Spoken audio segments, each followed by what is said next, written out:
And I've done this presentation not just for training us, but also for us to pretty much use the information here, this style of presentation that we can use with our growers. So this is basics of what you need to grow hemp. And I'm going to say outdoors. We don't have anyone doing indoor greenhouse extension work at NC State. We've got some research going on, but not extension. You can maybe help us change that, so we can talk about that a little bit later on. I also went and searched for information from around the nation and did not find any quality information that I was willing to share. So that is a hole that we definitely have. So first of all, what is hemp? So hemp is Cannabis sativa, and it is the same plant species as marijuana.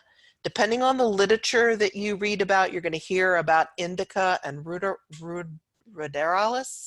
I can't say that, but those are usually considered some subspecies. So there is some little bit of disagreement on how we go ahead and key this out, but Cannabis sativa, it is the same thing as marijuana. So they're just chemically different. We have bred some to be higher in THC and CBD and such, and others to be lower. So they are the same plant. When we say hemp, and up until last December, we had to call it industrial hemp, but now we can just say hemp. That refers to the cannabis strains or varieties that are low in THC, and I'm sure you all know that that is the psychoactive chemical.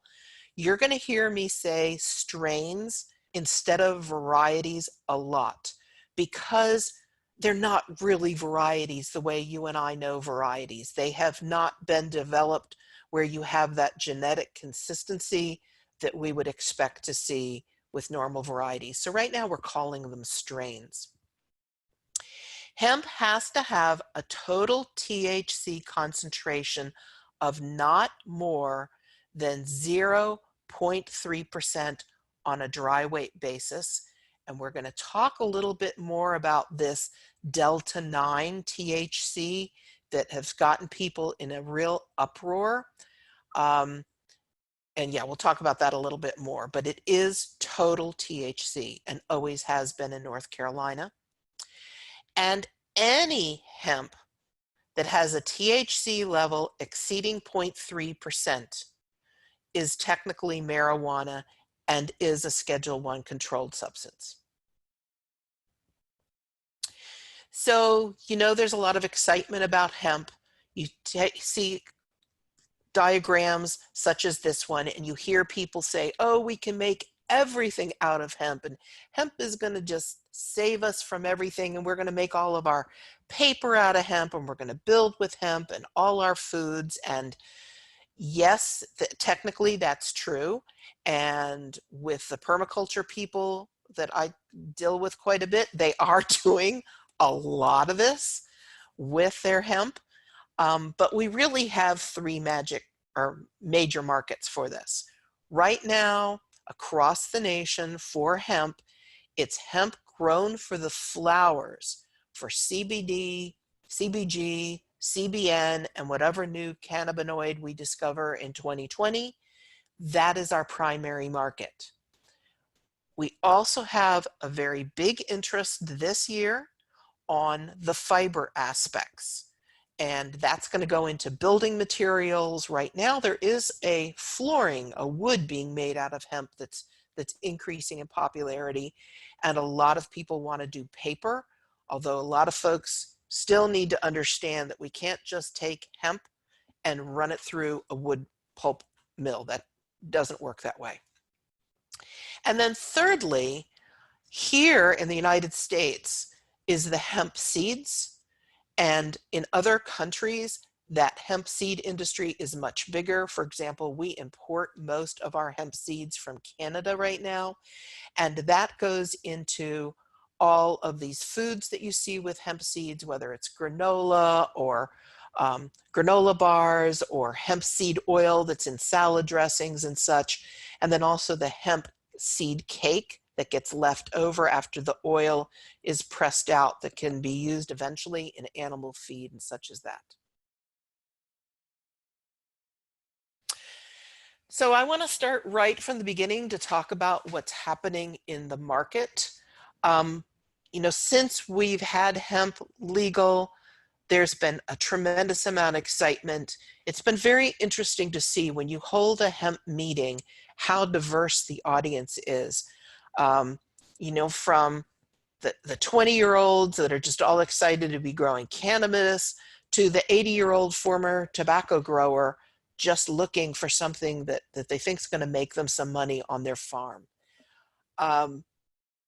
But we know very few people that have really, really done well with hemp in North Carolina. There are some without a doubt. And we have real concerns moving forward. And these are just some of the quotes that I have gotten recently. For example, from Yahoo Finance, that the hemp industry was wobbly before COVID-19 hit, but this new crisis adds further downward pricing pressure. We had a hemp commission meeting on May 1st, and the farmer representative on that commission said several times, do not grow without a contract coming into this new year. And I've heard over and over again from industry insiders that processors and farmers are sitting on a lot of their hemp biomass from 2019. And so, where are people going to sell it? This is something they've all got to keep in mind. So Paul Adams, who oversees, he's kind of the manager of the hemp program at NCDA. That's where most of your messages that you put into industrial hemp requests at ncagr.gov go to. These are the latest numbers, and personally, I find these kind of scary. We have almost 1,500 licensed hemp growers in the state. We have 17,000 licensed acres. We have over 7 million square feet of greenhouse and indoor grow space, and 1,000 processors are registered. Now, those processors are not all in North Carolina. They are ones, the registration process for processors, it's basically filling out a sheet of paper and saying, I am here to buy hemp. That's all it is when they say they're a registered processor. So let's start with the rules and regulations.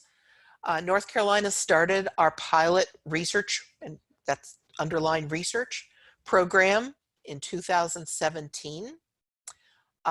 We are following the 2014 Federal Farm Bill rules, and that's important in certain places. Those rules will be in force through October 31st of this year, because after that, that is when the federal rules really take full effect. The North Carolina Industrial Hemp Commission wrote the rules and they approved the license applications. And that's a picture of the people on that commission right now, and a few of those are changing pretty soon. And NCDA is the one that administers the program.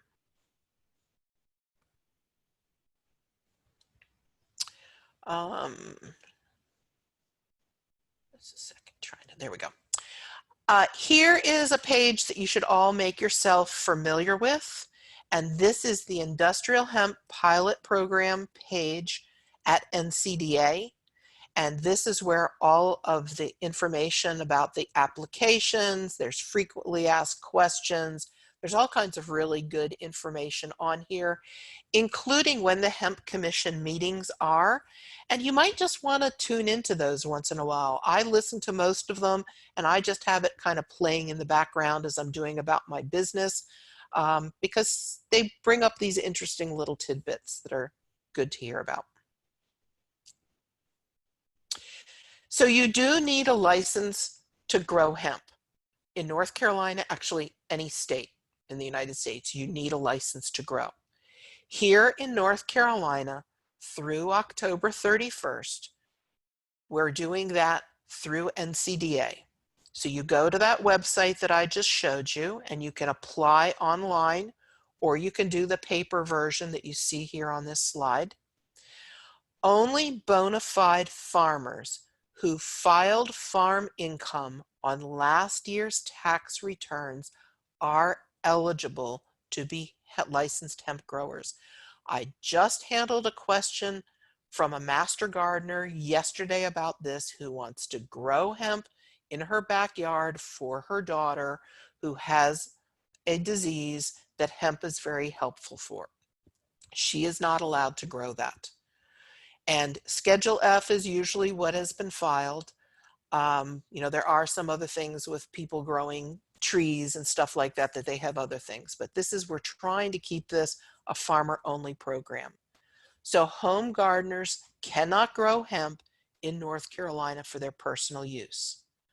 Also, if they have had a felony conviction in the past 10 years, especially for drugs, that will probably prevent approval. But if somebody made a mistake in their life back when they were a teenager, and have done nothing else since then, it is worth it to call up the program and see if an exception will be made for them. Because we're under the pilot research program, you have to choose a research purpose. And there's a whole list of these. You can see the top of it there on that slide showing research purpose. Encourage growers to just choose one, and that's what they should be collecting data on over the course of the season. And in North Carolina, there is no limit on the number of licensed growers we could have or the number of acres. And this is something that makes us very different from a lot of the states around us. The application can be a little bit of a headache for some people to fill out. They get a little confused. So a number of extension agents have held like little workshops to help people go through their applications.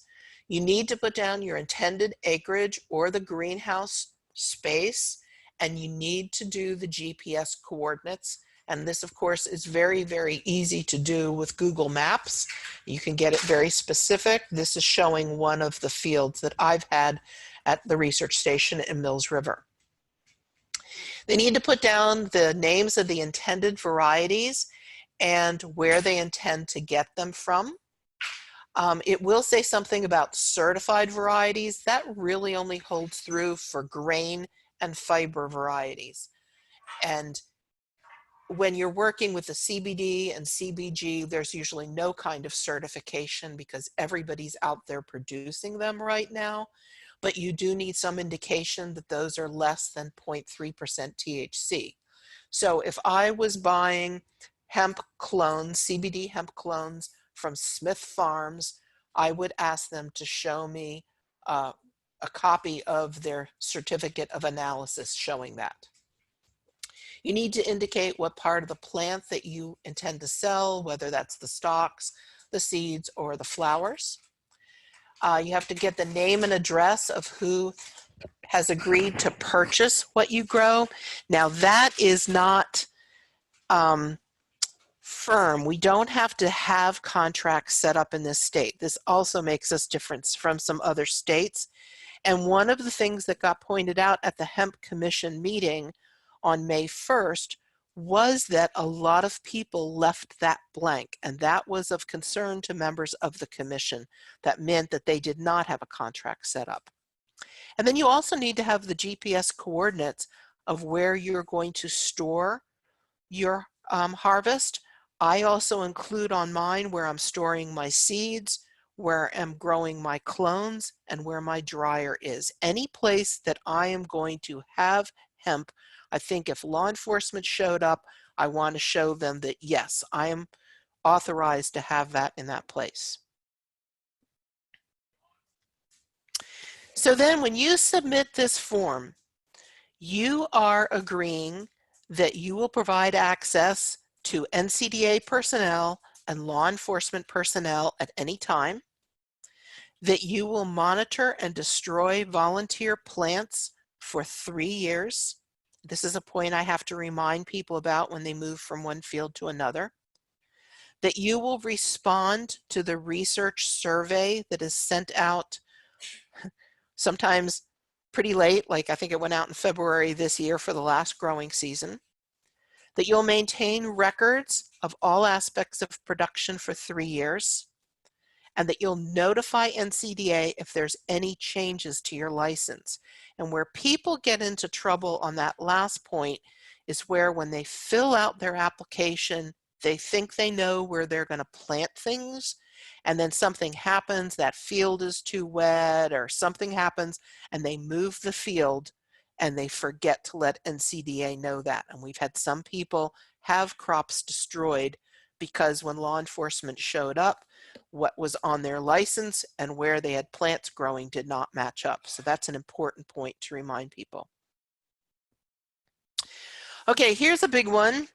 Can I grow under someone else's license? And we have a lot of this growing on. People that aren't bona fide farmers find someone who's had a license and say, can you just put my field on your license?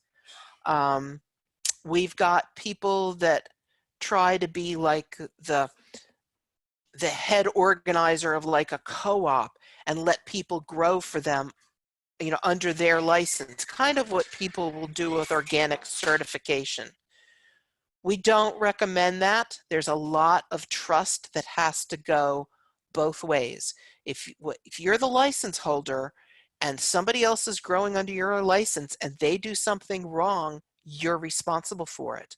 And the case that I'm aware of is someone agreed to grow under somebody else's license and the license holder forgot to put that grower's GPS coordinates in, and he had his field destroyed. So this is something we don't encourage, and moving forward, I expect that this is going to be made very clear in new rules.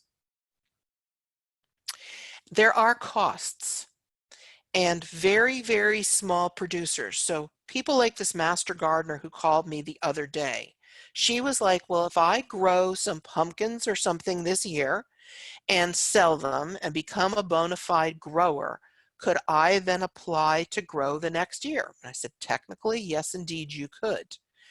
But then I told her about these costs. So there's no fee to apply, but if your license is approved, you have an initial cost of $250.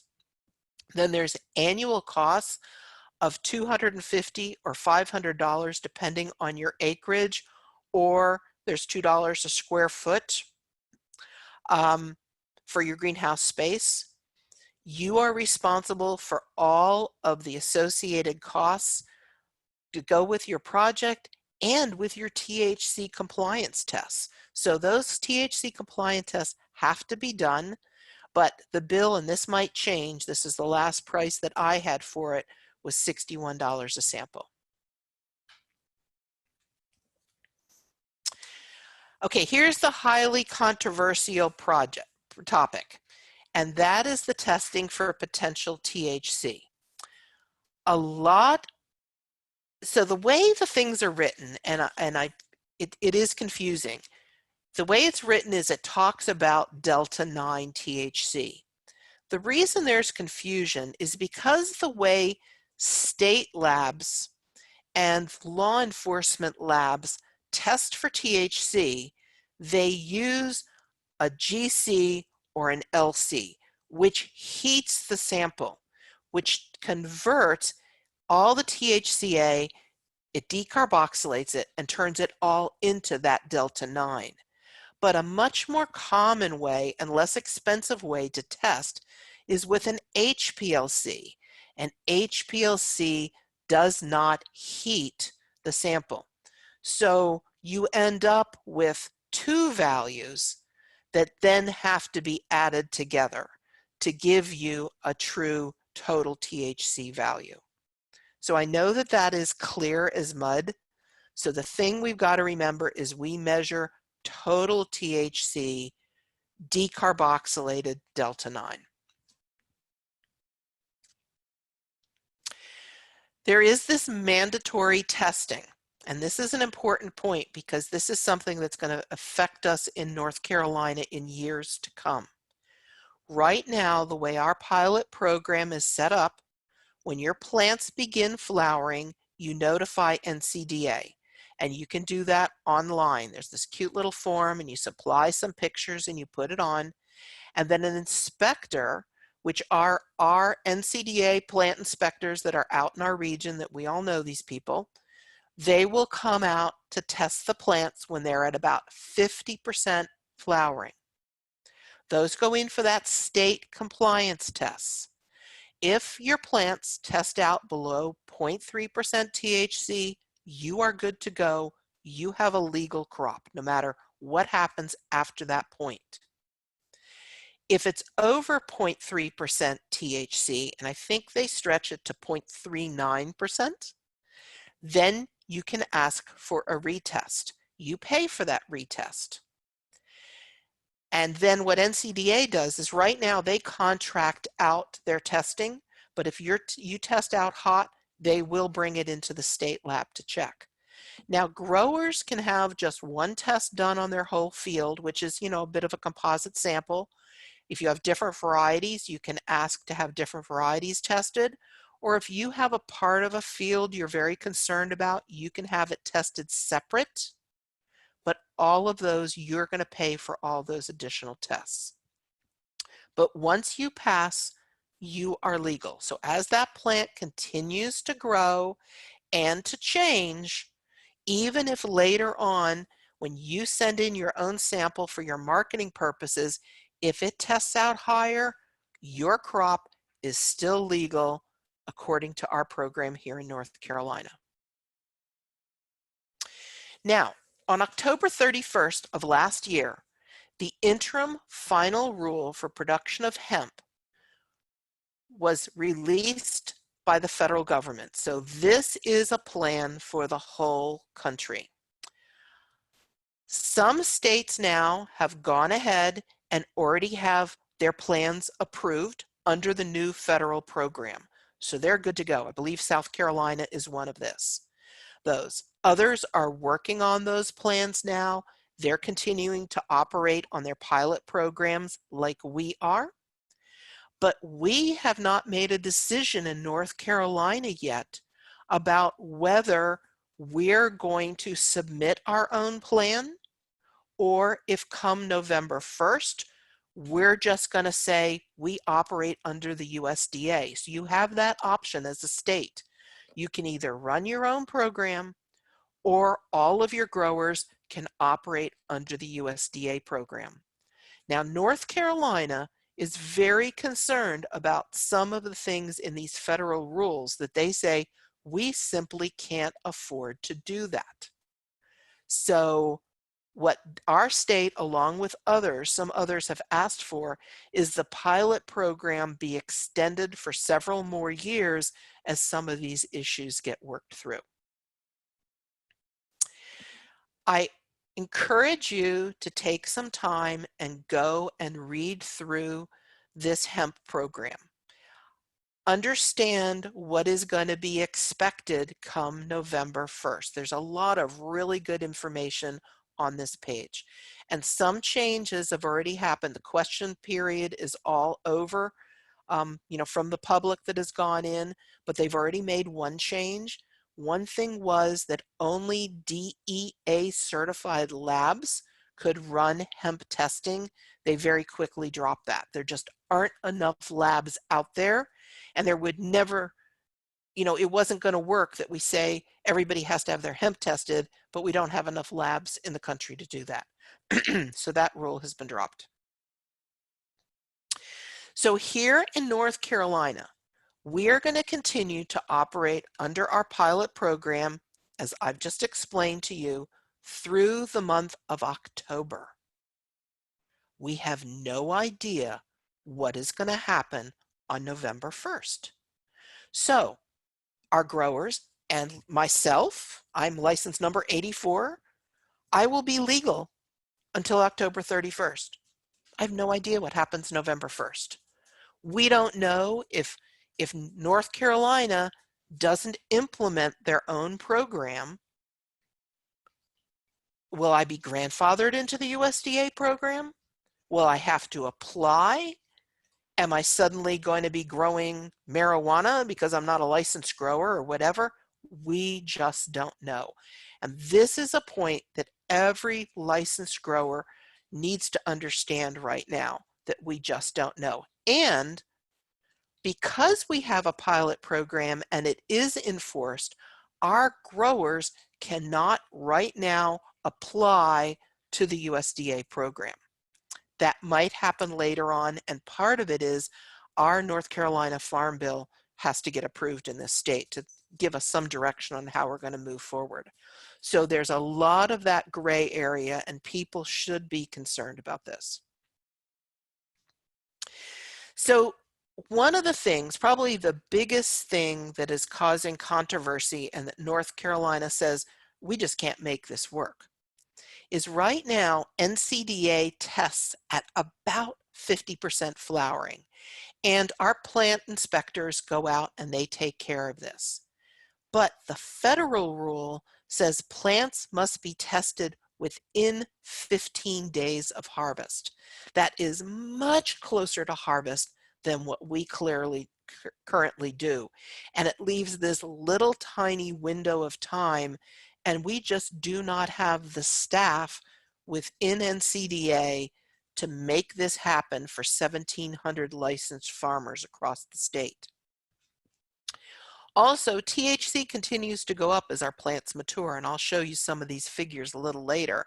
So where we were growing strains that tested out just fine at 50% flowering, you're going to see a lot of those strains were over 0.3% at harvest and would probably be over within 15 days of harvest. So we're going to have to take a careful look at that, and I'm encouraging all of our farmers to really pay attention to that and probably get their own testing done around that 15 days before harvest to help them choose strains for the future. So enough about all the rules and regs. How do you grow hemp outdoors and hopefully have a field that looks this beautiful? So hemp is a photoperiod sensitive plant. You know, we deal with quite a few of these. Hops, for example, is the same thing. The plants change from vegetative to reproductive as the days shorten, okay? So at that summer solstice, that's the change point for most of our strains. They're, you know, some are a little bit more sensitive than others. We also, pardon me, have some strains that are called auto flowering that are not sensitive to day length. But this is an important point to keep in mind.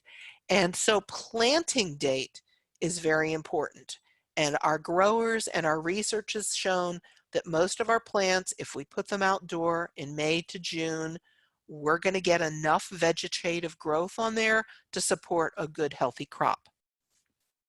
But keep in mind that, you know, the reason I'm using the word strains is it's still a fairly undeveloped crop, particularly for the flowering types.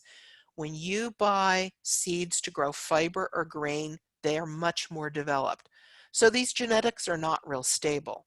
So if you go out and you look at cherry wine or box strains growing on different farms, they could look like totally different varieties. Hemp is also dioecious, so there are male and female plants. This is an important point. When we're growing grain and fiber, we want male and female plants, particularly if we're growing grain, because of course we need pollination to occur to develop the grain. And the male plants will die soon after the pollen is shed. The female plants then go on to produce seeds, of course.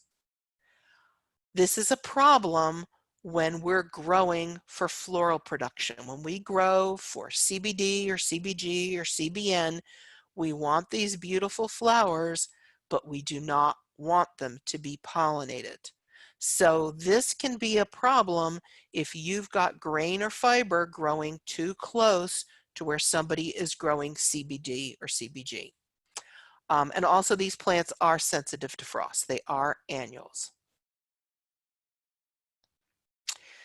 So one of the issues that we have in extension is we don't have a lot of really good information to hand out to growers. You know, if somebody wants to grow tomatoes or beans, we've got all the information they need. We have tested varieties, we got the fungicides, you know, we know how to tell them how to do that. It's a little harder working with hemp, and we have to rely a lot on each other and what each other has learned. And I encourage you as agents, because some of you, your plates are already more than overflowing, work with agents nearby. If you have an agent in the county nearby who has invested a lot of time in hemp, work with them for that information. This is really where I'm finding that this is working out really well, is some of our agents have really thrown themselves into hemp, and they're the real experts in that region. We don't have all the answers.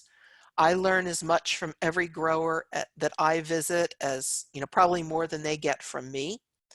A couple of things we've got to keep in mind right now is we have no herbicides cleared for use at all. That's a problem. If you come visit my plots, I am using herbicides.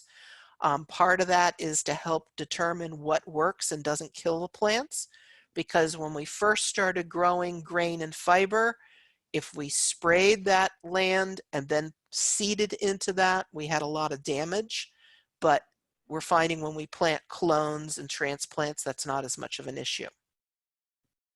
You've probably heard that the EPA has approved 10 insecticides, they're fungicides and insecticides, for use.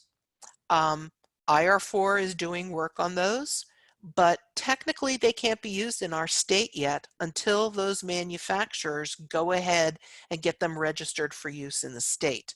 The labels need to reflect that they're okay for hemp, or be a broad enough label that you could read it and go, oh yeah, this would cover hemp. And they're all very soft chemistry, you know, think along like what you would see with organic growers use. We're still learning about the diseases and insects that affect hemp. And in 2017, there were a number of folks that were plastering all over the sides of their trucks that hemp doesn't need, you know, doesn't get diseases and insects, and you don't need to use any chemicals on them. I'm going to show you the list of what affects these plants. The nutrition aspects are being worked out pretty well. Actually, Ben is working on some of this for his master's degree too. So on the nutritional end, we've got some pretty good information. There hasn't been a lot of interest in grain and fiber up until this year. That is changing now. But when North Carolina first started their pilot program, everyone thought this is what we were going to grow, was grain and fiber. So the original research that we did and Angela Post did, we did grain and fiber. That's what we did in 2017. We didn't start looking at CBD until 2018. So these are some of my research plots in Waynesville. So let's talk a little bit about this, because there is so much interest going on. With grain and fiber, you do need to buy certified seed. You're not going to find that locally, so much of it is coming in from out of the country, from Canada, Spain, Italy, France. We're getting good quality seed. It's dependable. The germination is good, but you have to deal with all those import issues. So the planning needs to take place, the ordering, really, really early. This doesn't happen quickly. Sowing it and growing it is pretty easy. We did look at some broadcast versus drilling. Without a doubt, the drilling is best. This is at Waynesville. We're using a cone drill. You do it very, very shallow. If you do this in a timely manner like any other grain and your soil moisture is good, you should get a good crop like you see there on the bottom. What happened the first year is people didn't get their seed till late, so a lot of the sowing was going on in mid to late June. It got really hot and dry, and with the seeds that shallow, germination tended to be very poor. We were able to irrigate, so we got some, you know, very good yields and good growth. You should pay attention to the variety trials, look at a lot of the work that was done in Kentucky to find out what does well in the Southeast. compared to maybe what you would find going on up in the Midwest or upper Midwest. Weed control is challenging. So we don't have any herbicides cleared for use. So have a field that doesn't have huge weed problems to begin with, or get those weeds under control ahead of time, and plant in a timely manner with good soil moisture so those plants will pop up out of the ground and you get good ground coverage very, very quickly. Our first year on those broadcast plots where that didn't happen, the pigweed just took over. Grain harvest is pretty straightforward if you've got somebody that has the combines to harvest that, though they need to learn when to harvest because these seed do shatter. Here is some of the fertility work that has come out of NCDA. I have taken this from Kristen Hicks' presentation showing what we know for North Carolina. You'll see that, nitrogen for grain, we're doing in the 100 to 150 pounds per acre.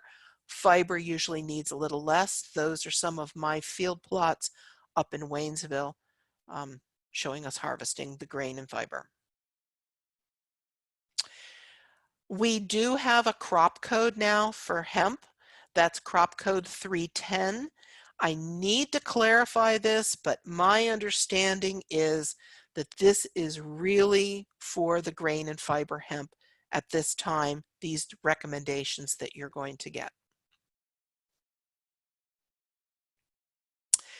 So the questions for growers right now, if they talk about growing grain, is do they have the equipment to harvest it, such as the combine that you see here on our test plots? Can they dehull it? Because that's what most markets are going to want. They're going to have to dry that to a certain percentage of moisture. And do they have a way to store that? Now, we do have some people doing this on a very small scale to sell into niche markets with restaurants that really want to use organic, locally grown hemp seeds. That is very doable. But if you're putting acres of this in, you need to have the proper equipment. At least in Western North Carolina, I think we've got like 3 combines total in the whole part of that region. This is some of the information from our trials in Western North Carolina where we got really great yields in 2017. And I say that's all because of that irrigation. What we were shooting for, so Angela Post is our small grain specialist, so she was advising me on this because I'm not a small grain specialist. And she's like, Jeanine, if you can get over 1,000 pounds to the acre, we will be economically feasible. And you can see that a number of these varieties are over that 1,000-pound mark. Okay. This was just our first selection of varieties. So, look at some other information that comes out on these varieties. Don't make all your selections based on this one trial. But what the people are really talking about this year is growing fiber hemp. I'm not sure what has really kicked this off, but it is true all across North Carolina. And I was in a national hemp meeting with colleagues yesterday, and this is showing up across a good part of the country too. So people need to think about that in mind too. So fiber hemp grows really tall, 10, 12 feet tall is very common. It can be difficult to harvest. You can see we're doing our test plots here with a BCS with a sickle bar on the side. If you try to go in there with other kinds of combines, this fiber will wrap around everything. So even doing the grain harvest, Angela went in and protected all the turning points to keep stuff from wrapping. When we went up to Canada, we saw growers would, any place that fiber could get caught, they were covering with duct tape to try to keep it moving because it's a very, very strong fiber. So how are they going to harvest this? There are dual purpose varieties, and in some countries, there's these real tall varieties that grow, and they've got these combines that will come in first with that head, harvest head is really high and cut off the grain. And then there's a part of the equipment that goes ahead and cuts the stalk at the same time. So those are called dual purpose varieties. The fiber then has to be retted, which means it's got to go through a microbial breakdown first. You can see us experimenting there in that bottom picture with doing field retting. We also did water retting in tanks. And with our really humid environment here and our constant rains, we did not get very good quality out in the field. So who's going to have the equipment to do this all very efficiently? This is a learning curve. If you've got growers that want to do this, I encourage them to go to whatever workshops they can or get out into other areas where they can see this already happening. Kentucky is a good source of this information. Kentucky started their hemp program years before we did, and for the first 3 years or so at least, they really focused on grain and fiber.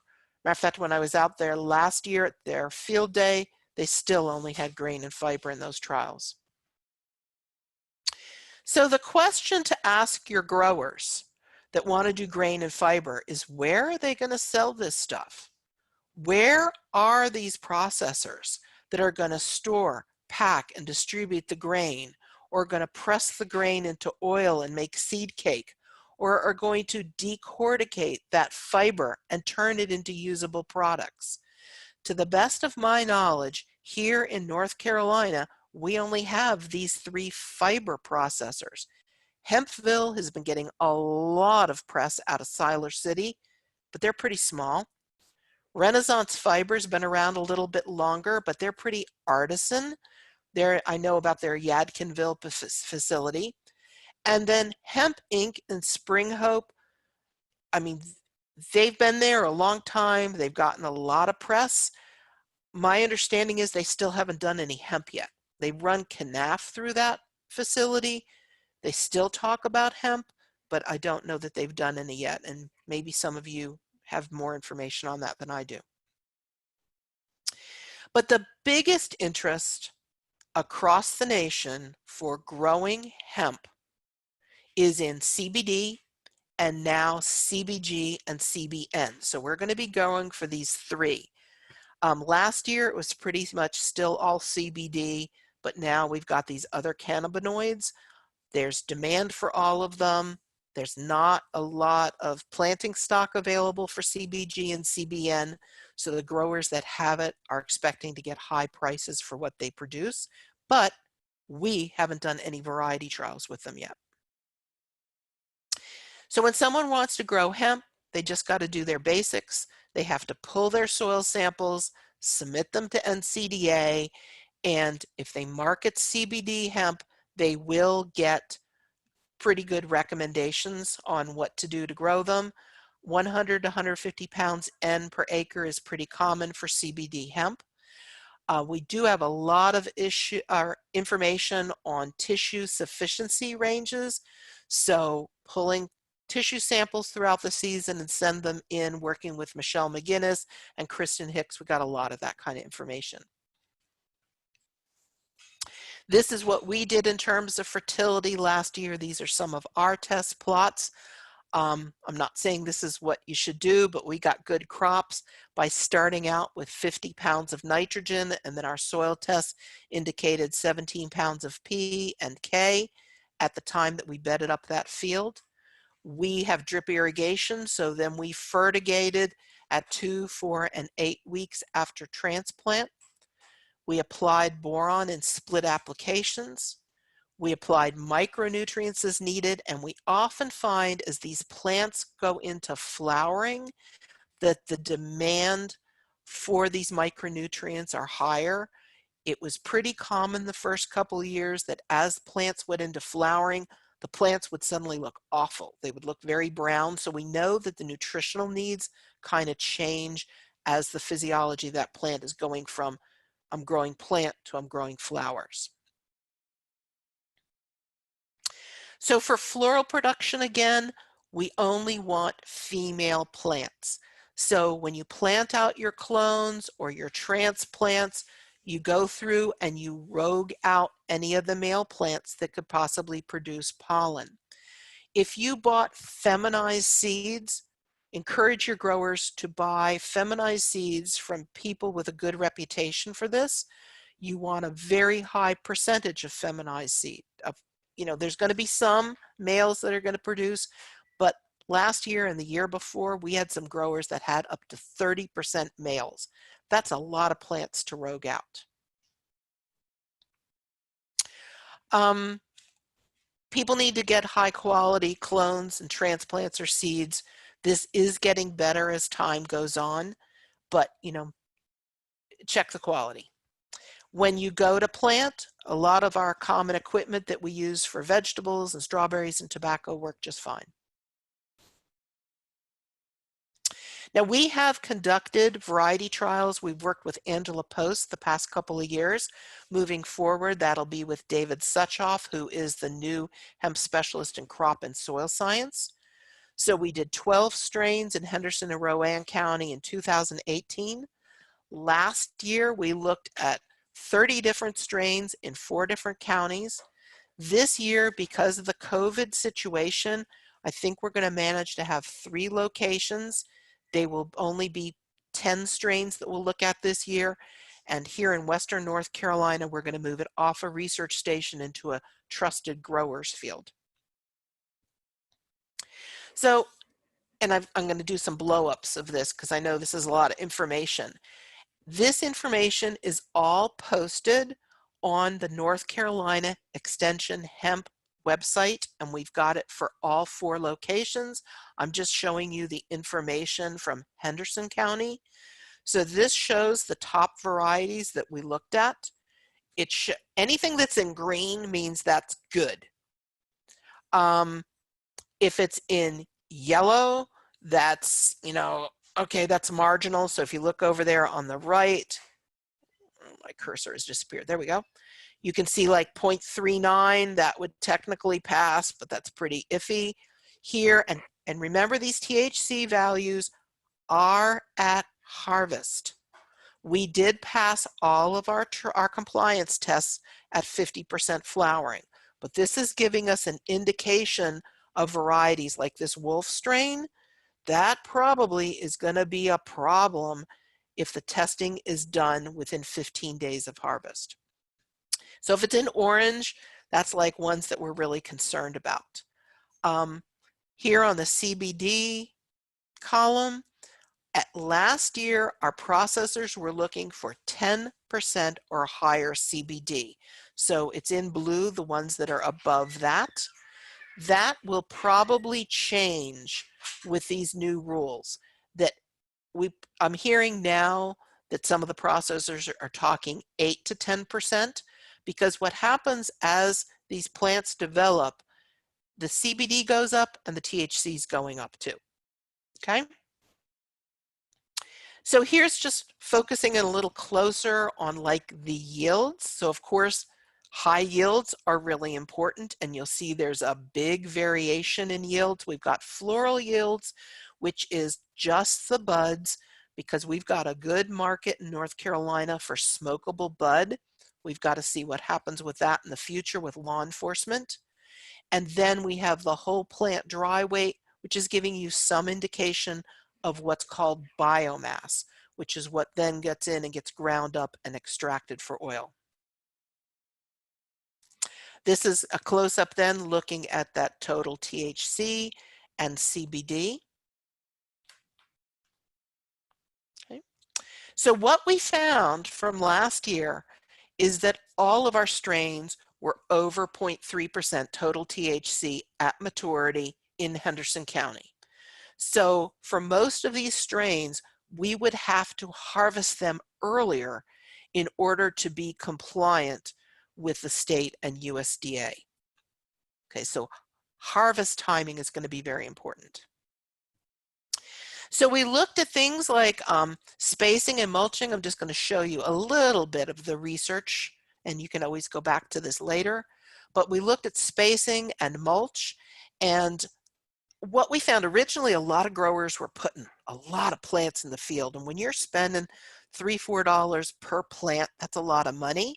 What we found is that we could space our plants 4, 5, and 6 feet apart in the row, and they were not significantly different.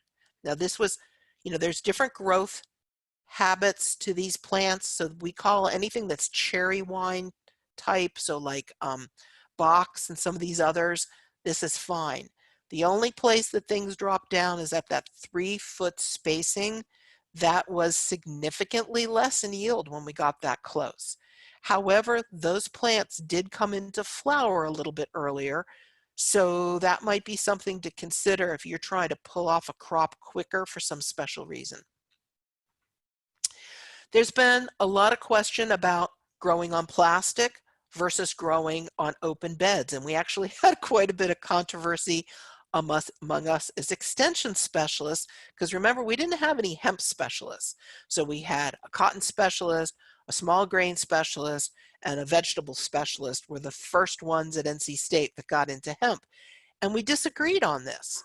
So Angela put in a couple of trials in Mills River and Salisbury. We helped with the Mills River one, and we looked at growing in open beds and versus plastic mulch, and it supported what we observed across the state.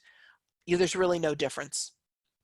When you combined all these different varieties together, we found that the open beds resulted in taller and wider plants than the plasticulture beds, but there was not a statistically significant difference in yield.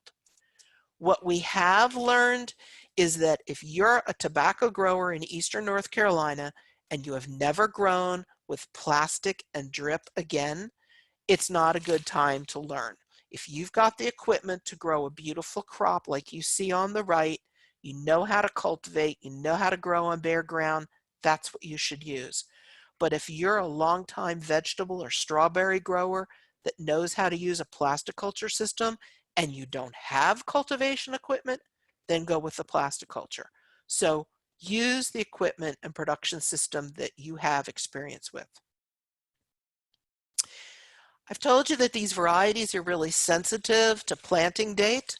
And then we wondered about the harvest date. So we've done 1 year of this study so far in Mills River and Salisbury, where we looked at 2 common varieties, cherry wine and box. And we did 3 planting dates, mid-May, mid-June, and early July, and 2 harvest dates. We were supposed to repeat that this year, but that's going to have to be put off till next year because of COVID.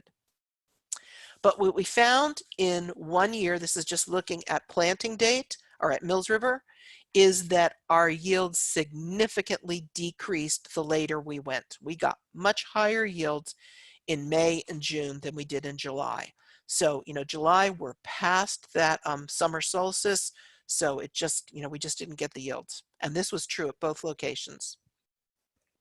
Here shows you both locations. This was looking at harvest date.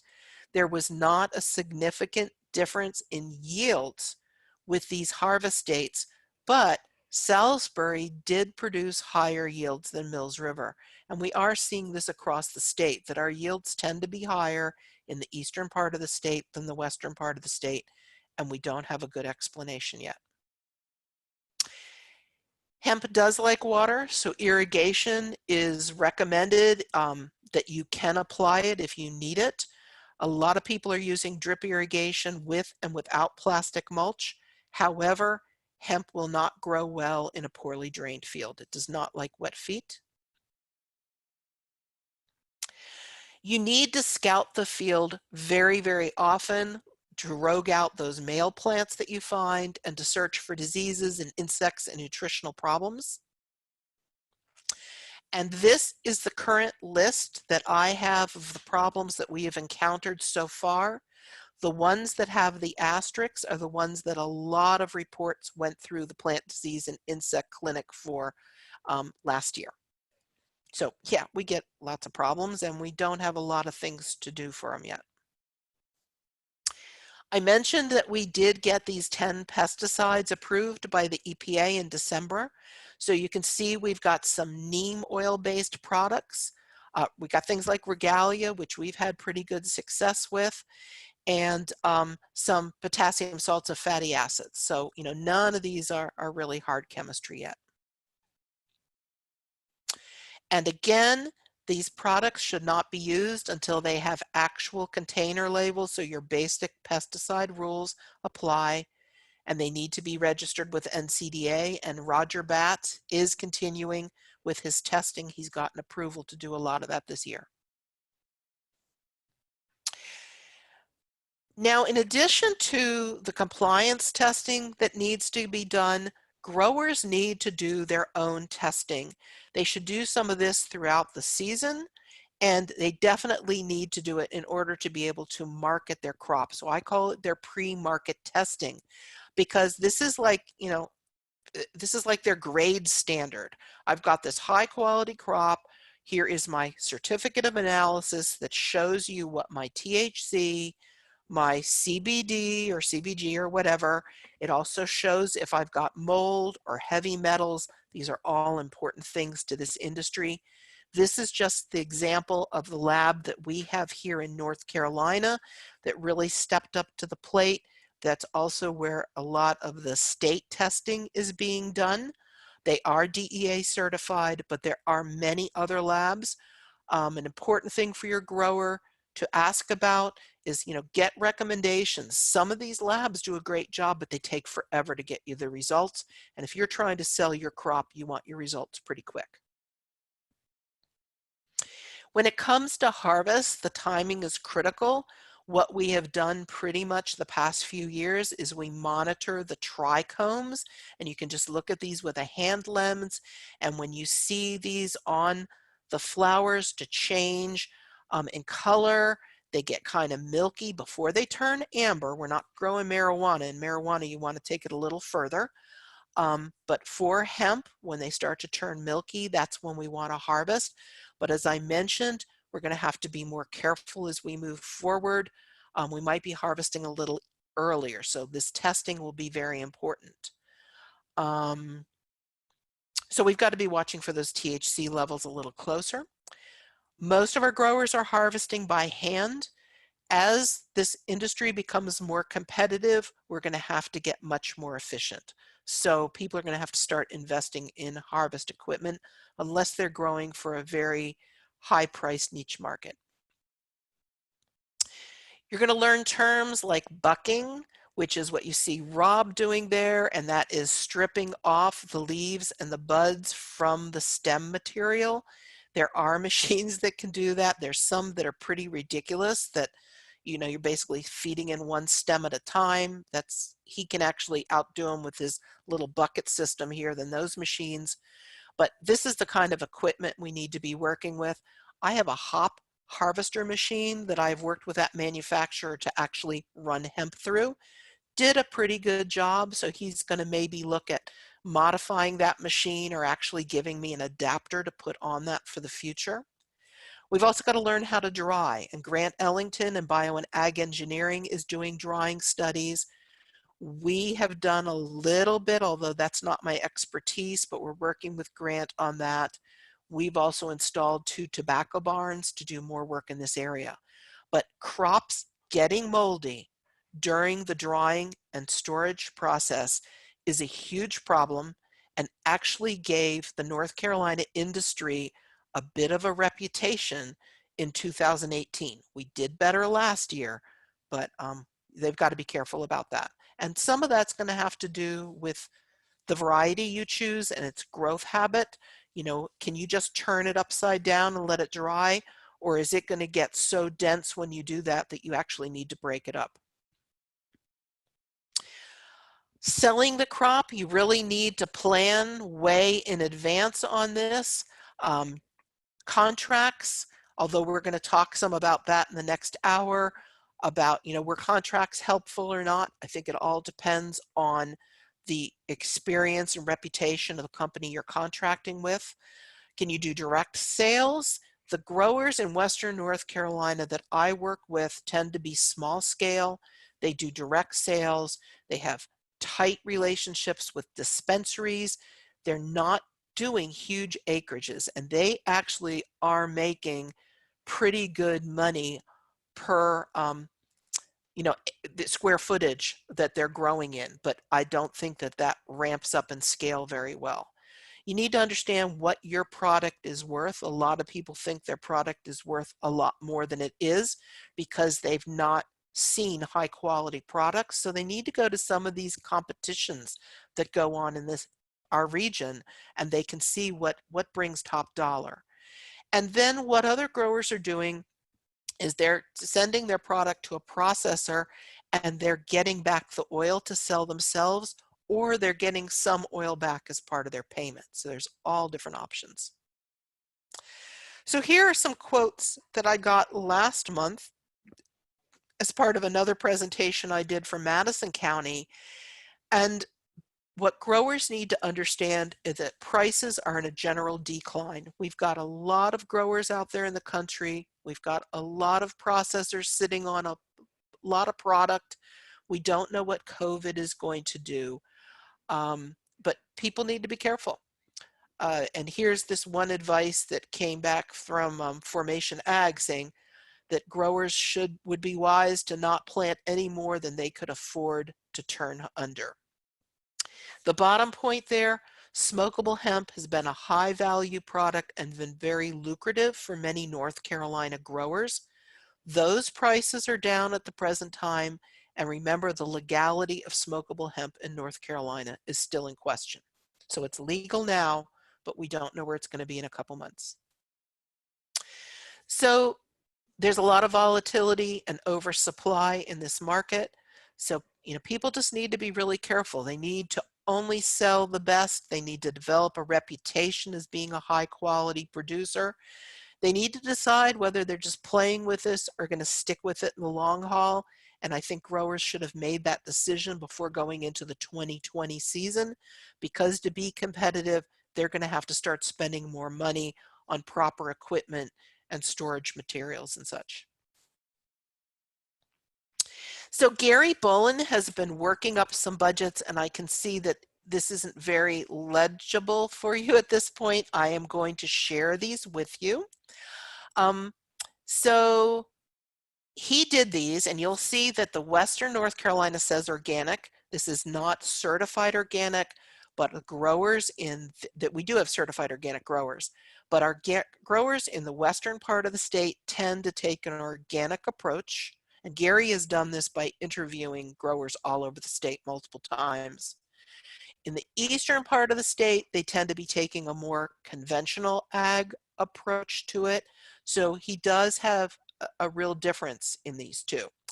When I told him I was doing this and asked if I had the most updated budgets, Gary went this week and created new budgets for me. And I'm going to supply you with all of these. And this is the one I want you to see. This is doing organic, plastic mulch, and drip irrigation in the west, conventional, open beds, no mulch, and drip irrigation in the east. You can see the gross returns were about $20,000 an acre. Now these are the original budgets I had that he created November of last year. The expenses are pretty comparable, $14,000, $15,000 per acre. Net returns, pretty comparable, about $5,800 per acre. Notice this is not, $1 million per acre. Net returns, about $5,700. Clones at that time last year were $4 a clone. The growers were paid, and this is across the board, so mostly for biomass, $20 a pound, and their yield in pounds was about 1,000 pounds per acre. Now look what happened when he updated things for me. Look what's happened to the receipts per acre. Expenses have changed a little bit, but net returns have gone from $5,700 and $5,800 per acre to $1,900 to $2,300 per acre. Clone prices have gone down a little, but that price they were paid per pound for biomass has gone from $20 to $7.50.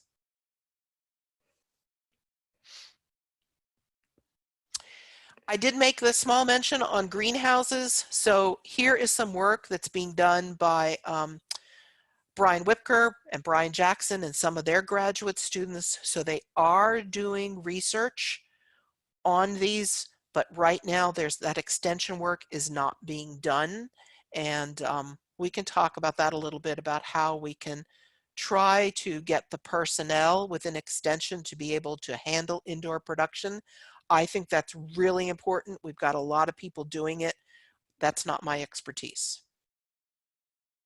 So I am looking for that quality information. And like I said, what I found coming from other states, I would not be willing to distribute. I do want to make sure that you're aware of this website. We recently changed the name, so it's hemp.ces.ncsu.edu. We've got a lot of information on here. I run a little classifieds through here called Hemp Connections that I update every day or so. If you have events with hemp, let me know and I will post it on events. What I do right now is just every couple of weeks I search through extension events for hemp and I post them up there and then direct them back to your page. We do news updates. You can see I did one from that May 1st hemp meeting, but where we're weak right now is on that production information. So we need to build that out. And I love to share this picture. Last summer, the chancellor and the dean came out to visit us, and I thought this was real cute. They enjoyed coming out and to see the hemp.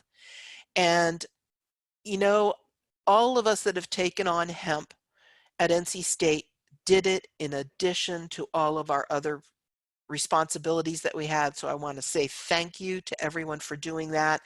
It's really hard to get research money for this. So, you know, all of our funders, the Ag Foundation, those that have stepped up to the plate, I say thank you.